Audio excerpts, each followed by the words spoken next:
Olá pessoal, estamos de volta com mais uma palestra e dessa feita meu tema é a historicidade da ressurreição de Jesus Cristo. Espero que vocês estejam apreciando o congresso, que tenham sido ou estejam sendo edificados para a glória de Deus e para a alegria do seu povo. Em primeiro lugar, o que é que nós queremos dizer por historicidade da ressurreição de Jesus Cristo? Com isso, nós queremos dizer que ele ressuscitou de fato no tempo e no espaço, que a ressurreição é um fato histórico, é alguma coisa que aconteceu no nosso tempo, e isso em contraste a algumas teorias que nós vamos explicar mais adiante. Mas por que isso é importante para nós? O cristianismo se apoia em fatos históricos, dos quais a ressurreição de Jesus Cristo é o mais importante.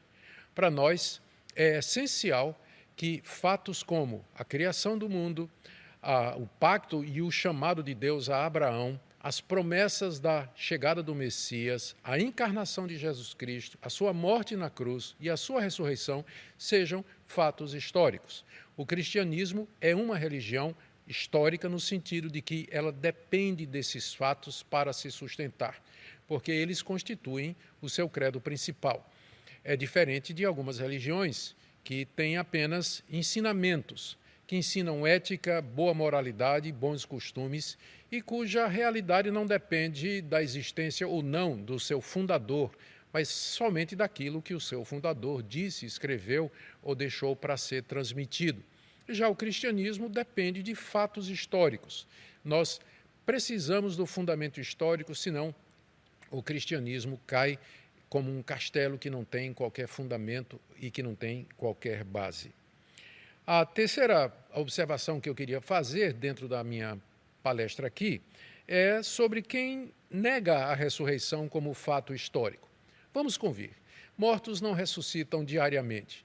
Mortos não ressuscitam normalmente. A ressurreição é alguma coisa extraordinária, é um milagre, é algo fora do natural.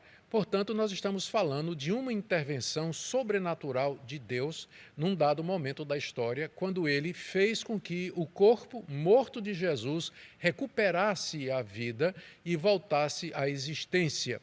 Trata-se de um milagre, portanto.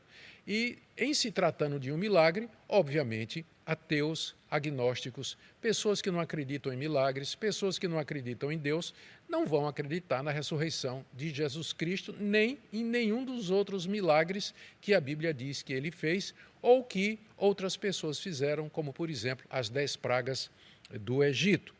Já os judeus, na época de Cristo, não quiseram acreditar na sua ressurreição e foram os primeiros a inventar ou apresentar uma teoria alternativa para o túmulo vazio, ou seja, que os discípulos haviam roubado o corpo de Jesus e que agora estavam infestando Jerusalém com a ideia de que ele havia ressuscitado.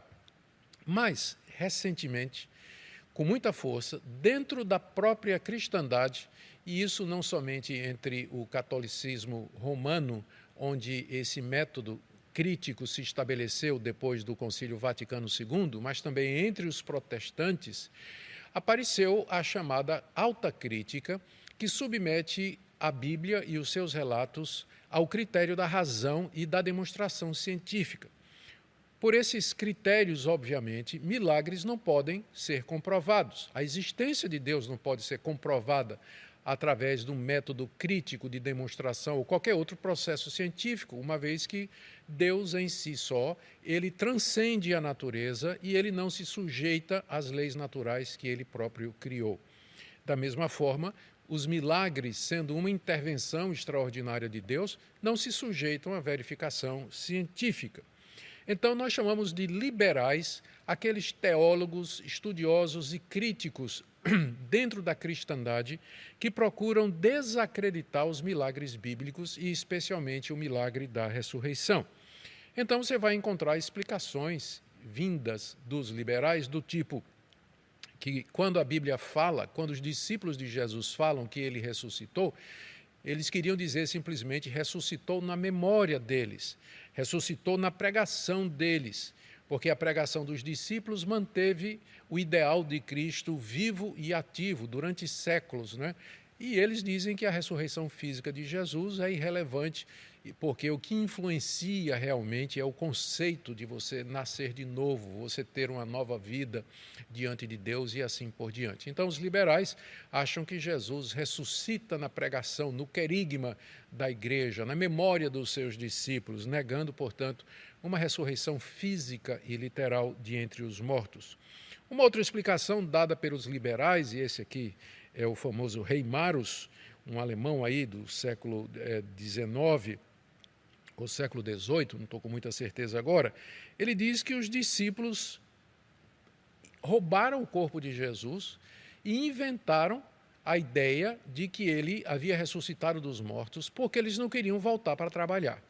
Eles eram cobradores de impostos, eram pescadores, tinham suas atividades. Jesus os chamou para segui-lo e durante 3 anos eles comiam daquilo que era lançado na bolsa de ofertas, que inclusive era carregada por Judas. Então, durante 3 anos, eles viveram da fama de Jesus, da popularidade de Jesus. Mas agora que Jesus estava morto, eles perderam a fonte de renda. Então, para que continuassem a ter em Jesus uma fonte de lucro, eles vieram com essa ideia de que Jesus estava ressurreto, de que ele tinha sido vivificado de entre os mortos. E aí eles prolongaram a história de Jesus com essa invenção da ressurreição de Jesus. Isso é o que o Reimarus disse, não é? Outros dizem que Jesus não tinha realmente morrido, ele sofreu muito, mas ele ficou apenas no estado de coma, ou então de desmaio, e que depois de 3 dias, ao se recuperar, ele empurrou aquela pedra enorme que foram precisos várias pessoas para mover, e aí saiu vivo da sepultura, e daí a origem da ideia da ressurreição. A gente fica pensando, né? Primeiro, o que aconteceu com os guardas que estavam ali montando a segurança daquele lugar, e segundo, como é que um homem que tinha sido crucificado levou uma espadada de lado aqui e tantas chicotadas e bofetes e murros, como é que uma pessoa dessa, depois de ter passado por isso, depois de 3 dias, se desenrola de todos aqueles lenços e aventais, lençóis com os quais os mortos eram envolvidos, e move aquela pedra e se apresenta aos seus discípulos, não é? É mais fácil crer na ressurreição do que nisso aí. Então, alguns dizem que ele não morreu, alguns liberais. Outros dizem que os discípulos simplesmente roubaram o corpo. E então vieram com essa ideia da ressurreição. Isso tem origem em Reimarus, não é? Mas tem versões mais sofisticadas. Uma outra interessante, uma outra explicação é que as mulheres que foram no domingo de manhã ao túmulo, elas erraram o túmulo.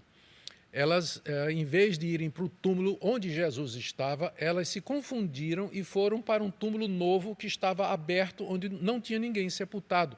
E aí entraram lá, viram o túmulo vazio e vieram com a história de que Jesus tinha ressuscitado. Não é sem razão que os evangelhos dizem que quando Jesus foi sepultado, as mulheres estavam olhando e observando atentamente o local, porque o plano delas era, no dia seguinte, trazerem, no domingo de manhã, 2 dias depois, não é? Sexta, sábado, domingo, no 3º dia elas trariam o que era necessário para não embalsamar, mas para preparar o corpo de Jesus. Então, os liberais, pelo método crítico, os ateus, agnósticos, inimigos do cristianismo, eles apresentam uma série de alternativas e interpretações para a palavra dos cristãos de que Jesus Cristo, ao 3º dia, depois de morto, ele ressuscitou literalmente de entre os mortos. Ele reviveu pelo poder de Deus. A tumba foi aberta pelo poder de Deus e ele saiu glorioso e está vivo até o dia de hoje. Geralmente nós apresentamos algumas evidências de que estes são os fatos, de que isso de fato aconteceu. Essas evidências elas têm que ser tomadas de maneira correta, porque nós sabemos que mesmo que você demonstre verdades espirituais a uma pessoa que não é convertida e que não tem o Espírito Santo, ela não vai compreender, não vai se deixar persuadir. Jesus fez dezenas de milagres diante dos escribas e fariseus da sua época e eles não creram que Jesus era o Filho de Deus. Se Deus não der fé, se Deus não mudar o coração, se Deus não abrir o entendimento, esses argumentos eles têm um valor bastante relativo. Mas, de qualquer forma, eles servem para testificar e reforçar aquilo que nós já sabemos pela palavra de Deus. As evidências da ressurreição. O que é que nós temos? Primeiro, a narrativa da ressurreição nos 4 evangelhos. Pense bem, se você e eu fôssemos contar uma mentira, fôssemos divulgar uma história que não é verdadeira, eu, você e mais 2 pessoas, nós fizéssemos um acordo de que nós iríamos contar uma história para convencer as pessoas a respeito de um determinado fato. Nós teríamos o cuidado de combinar os detalhes, não é isso? Porque senão haveria contradição. Então nós combinaríamos os detalhes.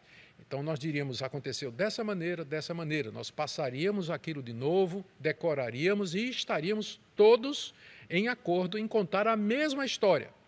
Só que, quando você examina os 4 evangelhos, que são os livros escritos por pessoas que dizem que foram testemunhas da ressurreição de Jesus Cristo, ou que escreveram com base no testemunho de pessoas que viram a ressurreição de Jesus Cristo, você percebe que na narrativa da ressurreição existem muitas diferenças. Existem diferenças entre Mateus, Marcos, Lucas e João sobre o que aconteceu naquele dia de domingo de manhã, a começar por quem foi primeiro no túmulo. Quantas vezes Jesus apareceu? De que maneira ele se manifestou? Quantas vezes ele apareceu depois? Então, os 4 evangelhos, eles não são unânimes, eles não contam a mesma história. Então, é evidente que não foi combinado. É evidente que se trata de pessoas independentes contando a mesma história, mas de uma perspectiva distinta. E aqui entra o segundo ponto. Esses evangelhos, na narrativa da ressurreição, mesmo que eles tenham diferentes partes ou diferentes detalhes, entretanto, eles dizem a mesma coisa. Eles sustentam os mesmos pontos, que no domingo de manhã Jesus ressuscitou, que havia um anjo lá dentro, que ele apareceu aos seus discípulos, que ele apareceu outra vez a 2 que estavam no caminho, finalmente apareceu aos seus 11 discípulos por mais de uma vez, e assim por diante. Então, os pontos centrais do relato da ressurreição estão nos 4 evangelhos, mas eles divergem com relação aos detalhes, o que mostra que não foi uma coisa planejada, não foi combinado. Eles estavam escrevendo a mesma história, mas de diferentes perspectivas. Então, os 4 evangelhos em si, eles já são uma evidência a favor da historicidade da ressurreição do Senhor Jesus. Agora, em segundo lugar, nós nos deparamos com a questão do túmulo vazio. O túmulo vazio. Esse é fato. Onde está o corpo de Jesus? E as explicações abundam, né? Existem várias hipóteses. O túmulo estava vazio domingo de manhã. Os discípulos roubaram, porque essa é uma das teses prediletas, né? Que os discípulos, durante a madrugada, vieram, rolaram a pedra, tiraram o corpo de Jesus, esconderam em algum lugar e aí começaram com a história de que ele tinha ressuscitado. Mas não é tão fácil assim. Onde estavam os guardas que foram colocados para a segurança do túmulo? E, por fim, se os discípulos roubaram o corpo de Jesus e inventaram a história da ressurreição, será que eles morreriam por isso? Porque cada um deles, ou a maioria deles, morreu por afirmar isso aí. Se eu e você soubéssemos que a história que nós estamos contando e pela qual nós estamos presos e pela qual nós vamos morrer é uma mentira, você sustentaria essa mentira até o fim? Você seguiria com essa história, ainda que isso lhe custasse a vida, e morrer de uma forma cruel, queimado vivo, pendurado numa cruz, decapitado ou comido pelas feras? Foi o que aconteceu com os discípulos. Os primeiros cristãos, e aqui vem o outro argumento, os mártires cristãos, eles preferiam enfrentar os tipos de morte mais cruéis do que negar a ressurreição de Jesus Cristo. Eles estavam dispostos a ir para a fogueira e para as feras, afirmando que Jesus de Nazaré era o Filho de Deus e que tinha ressuscitado ao 3º dia e que havia aparecido para eles e que a salvação era somente nele, ele que é o Kyrios, o Senhor de todo o universo. Outros dizem que as autoridades, para evitar que os discípulos tivessem ou viessem roubar o corpo de Jesus, as próprias autoridades, durante a noite, com a ajuda dos guardas, moveram a pedra e tiraram o corpo de Jesus, para evitar que os discípulos depois viessem com alguma história de que ele ressuscitou. Mas pensa comigo, se isso aconteceu, a melhor maneira de estancar o crescimento do cristianismo ali em Jerusalém, porque começou a crescer muito, a ideia de que ele ressuscitou, pegou fogo em Jerusalém. E centenas de pessoas, milhares, estavam se convertendo à fé em Jesus Cristo pela pregação dos apóstolos sobre a ressurreição, o que preocupava muitas autoridades. Qual seria a melhor maneira de parar o movimento de Jesus? Seria simplesmente apresentar o corpo de Jesus. Eles não roubaram? As autoridades não tinham retirado? Então, era só apresentar o corpo de Jesus e dizer, olha aqui, ele está morto, ele não está vivo como essas pessoas estão dizendo. Mas por que os judeus, por que o Sinédrio, por que as autoridades romanas não apresentaram o corpo de Jesus, se eles tinham o corpo de Jesus, ou se o corpo de Jesus estava lá na sepultura? Por que eles não apresentaram como evidência da mentira que os apóstolos estavam pregando? A resposta é simples, porque eles não tinham o corpo de Jesus. Eles não tinham o corpo do Senhor Jesus. Outros dizem que ladrões vieram durante a noite e roubaram o corpo de Jesus. Mas, mais uma vez, tem o problema das sentinelas. E um detalhe curioso que os evangelhos dizem é que lá dentro estavam os lençóis e um lenço dobrado. Esses lençóis eram lençóis caros, e o lenço mais ainda. Se fossem ladrões, por que eles levaram o corpo nu e deixaram exatamente aquilo que era de valor? Então, são histórias que realmente não pegam, as explicações são complicadas e permanece a questão, não é, do túmulo vazio e onde está o corpo de Jesus. Nós temos a resposta para isso. O túmulo está vazio porque ele ressuscitou, e o seu corpo não está entre nós porque ele subiu aos céus glorioso, está sentado à direita de Deus, reinando sobre todo o universo. Mas aqui tem mais uma evidência que nós costumamos apresentar aos críticos da ressurreição, que é a transformação que aconteceu com os galileus, com os discípulos de Jesus. Aqueles discípulos, antes de Jesus ser preso, durante a prisão de Jesus e pouco antes da sua condenação, um traiu, que foi Judas, outro negou 3 vezes, que foi Pedro, e os outros 10 fugiram, com medo de perder a vida, com medo de serem presos com o mestre e mortos com o mestre. Traíram, negaram, fugiram. E nos diz os relatos dos evangelhos que eles estavam com medo, fechados num quarto, e o receio era válido. A qualquer momento, as autoridades poderiam chegar para tirar a vida dos discípulos de Jesus. Já tinham matado o mestre e agora o próximo passo era matar os discípulos, e aí extinguia completamente o movimento. Mas o que aconteceu que cerca de 40 dias depois, 50 dias depois, na verdade, aqueles homens aparecem em Jerusalém, pregando a ressurreição de Cristo com um poder extraordinário e colocando a responsabilidade da morte de Jesus, o Messias, nos pés do Sinédrio judeu e confrontando aqueles homens dispostos, inclusive, a morrer por dizer que é melhor obedecer a Deus do que aos homens. O que aconteceu que mudou os discípulos de homens covardes e fujões em audazes e intrépidos pregadores da ressurreição de Jesus Cristo? Alguns falam em alucinação coletiva, alguns falam de que eles se encorajaram, mas não é assim que funciona a realidade humana, a psicologia humana não funciona dessa maneira. Até porque pessoas que não estiveram ali naquele momento, onde poderia ter uma alucinação coletiva, né, psicológica, um surto psicológico assim, pessoas que não estavam ali se converteram de maneira extraordinária a Jesus de Nazaré, como Saulo de Tarso. Saulo de Tarso desprova essa tese, porque Saulo de Tarso era contra Jesus, ele queria acabar com o cristianismo, era um fariseu zeloso da lei, achava que estava fazendo um favor a Deus, não tinha nada que o predispunha a acreditar em Jesus, ao contrário. E o que aconteceu no caminho da cidade de Damasco, que mudou a vida desse perseguidor e fez com que ele se tornasse o maior pregador da ressurreição de Cristo da história, escrevendo a maior parte dos livros do Novo Testamento? Como explicar a conversão de Saulo de Tarso? Como explicar a mudança que aconteceu na vida dos discípulos que estavam dispostos a morrer agora quando antes estavam dispostos a correr. E, finalmente, terminando a nossa argumentação aqui, através da história, milhares e milhões de pessoas têm sido perseguidas, torturadas e algumas mortas exatamente pela mesma fé. Terminando, como é que nós podemos ter certeza da ressurreição de Jesus Cristo? Eu apresentei algumas evidências, algumas questões que nos ajudam a refletir sobre o assunto, mas elas por si só não têm o poder de nos converter e de nos trazer a fé, mas são evidências que demandam um veredito, como é o título de um livro a respeito da ressurreição de Jesus Cristo.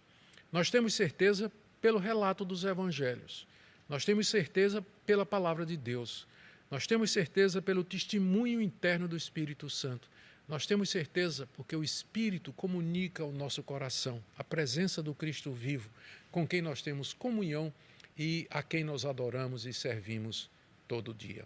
Creia no Senhor Jesus.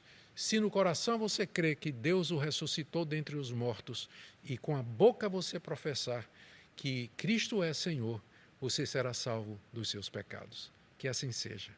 Um grande abraço.